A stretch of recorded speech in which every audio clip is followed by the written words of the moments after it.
Hello, entrepreneurs. This is Joe DeChara coming to you live once again from downtown Flushing, New York. And I am still in science fiction land, folks. It's still the COVID-19 shutdown. I'm still in lockdown. I got friends all over the place going to the beach. I don't know what's going on here, but I'm still here. And no matter what's going on outside, it's not going to stop me from bringing you this vital, important small business information.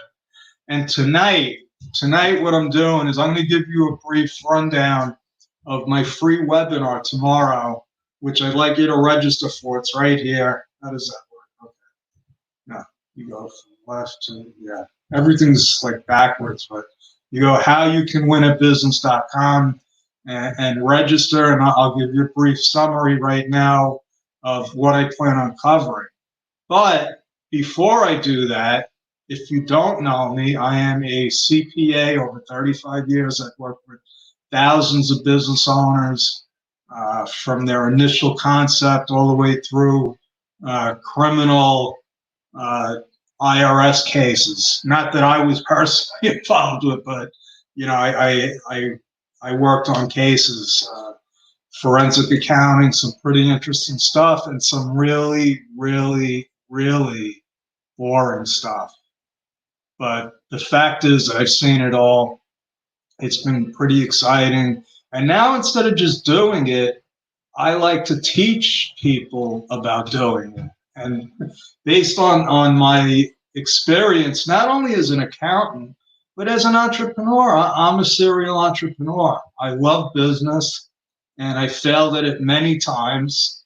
And so I'm here to teach you how to not make the same mistakes as I made and what most other entrepreneurs do. So, what does win at business mean? What do I mean by that besides the acronym of why, uh, what's your purpose, your intentionality? You have to do business intentionally. And N is for never, never, never, never give up. Okay, that's how you win at business. Now, the truth is that what does that mean, win at business? Well, at the end of the day, or the week, or the month, or the year, you have to wind up with more money in your bank account and or goodwill than you started out with. That's if you're not doing that, there's a problem with your business, and it could be anywhere. It could be from your messaging.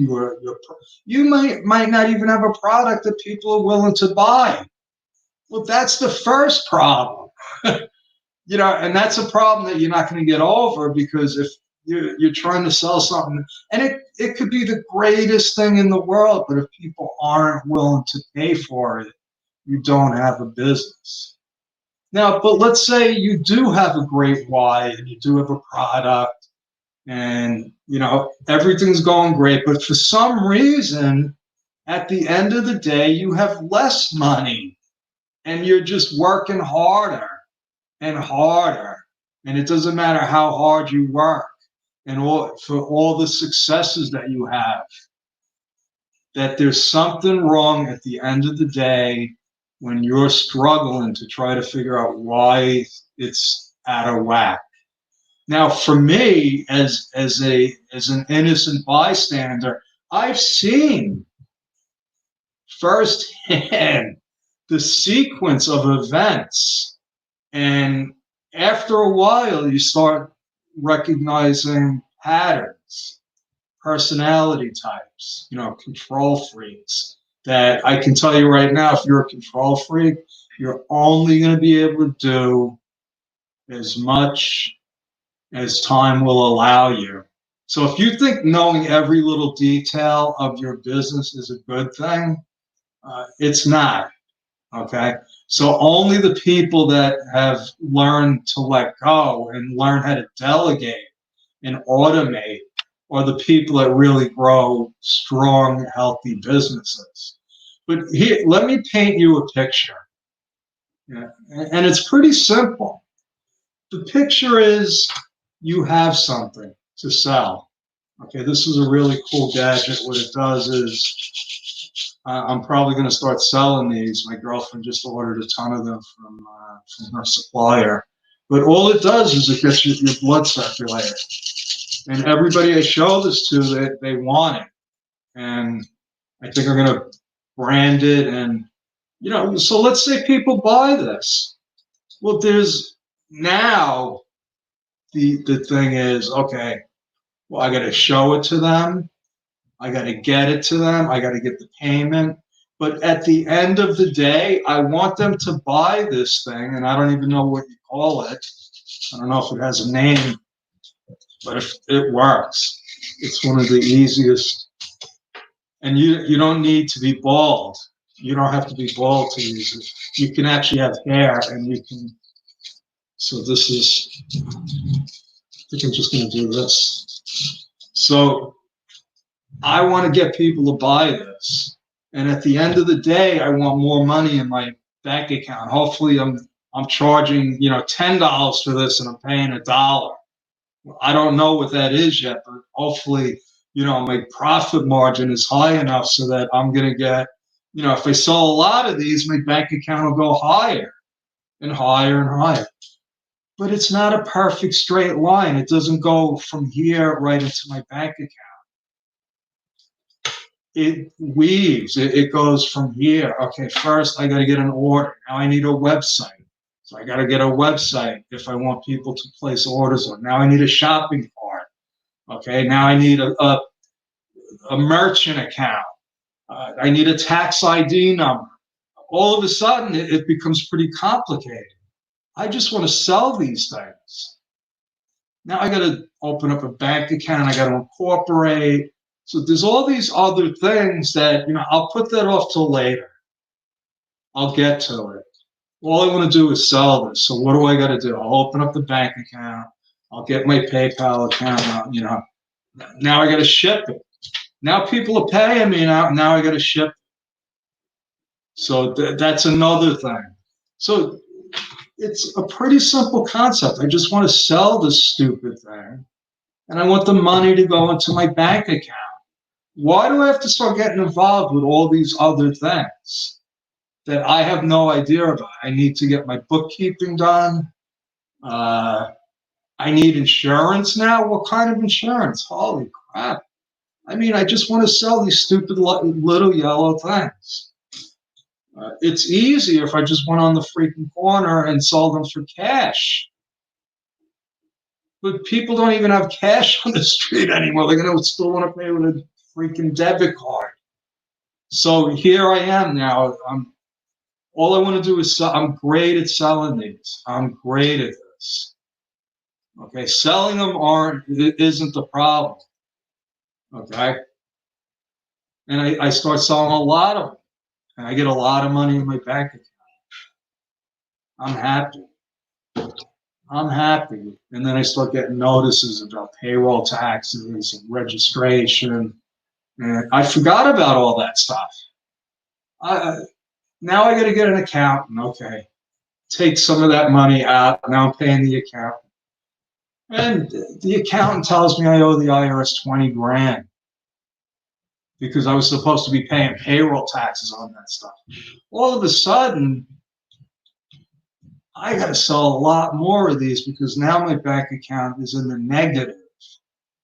I didn't know about all that stuff. I just want to sell these things. And you see, that's what happens with every business.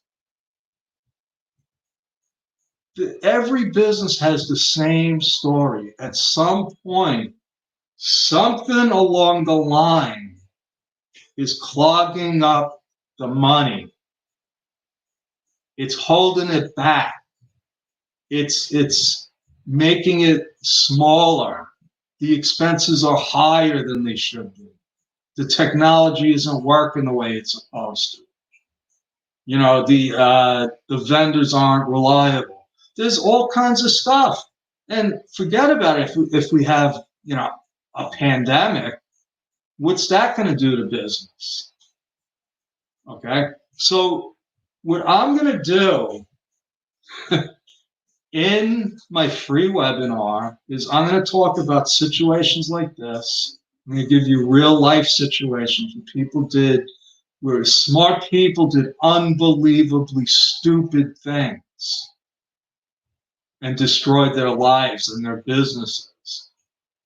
Okay, just because of, well, you'll have to come to the webinar. And I've seen some heartbreaking things happen, all because something along the line went haywire. And had they only known, been aware of what could lie ahead, well, maybe they would have reduced a lot of pain and suffering. And that was, my initial intention of doing this kind of work, working with solopreneurs and new business owners. My objective was to stop people from failing and wasting money. But then I realized, because I'm trying to teach this stuff, I don't want to focus on the negative. I don't want to stop people from failing. I want to show them the way to win. I want to show you how to win at business. And it's simple. In fact, the simpler I can help make it for you, the higher your chances of success. Okay, yeah, I'm a CPA. I crunch numbers. Well, guess what? Those numbers are important, because if you're doing something, you have to be able to measure it. And if you can't measure it, if you think you can measure the success of your business simply by the size of your bank account, you're mistaken.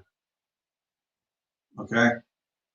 The bank account is the result of everything that happens before. Getting that money in the bank is only the last step in the process as far as the business is concerned.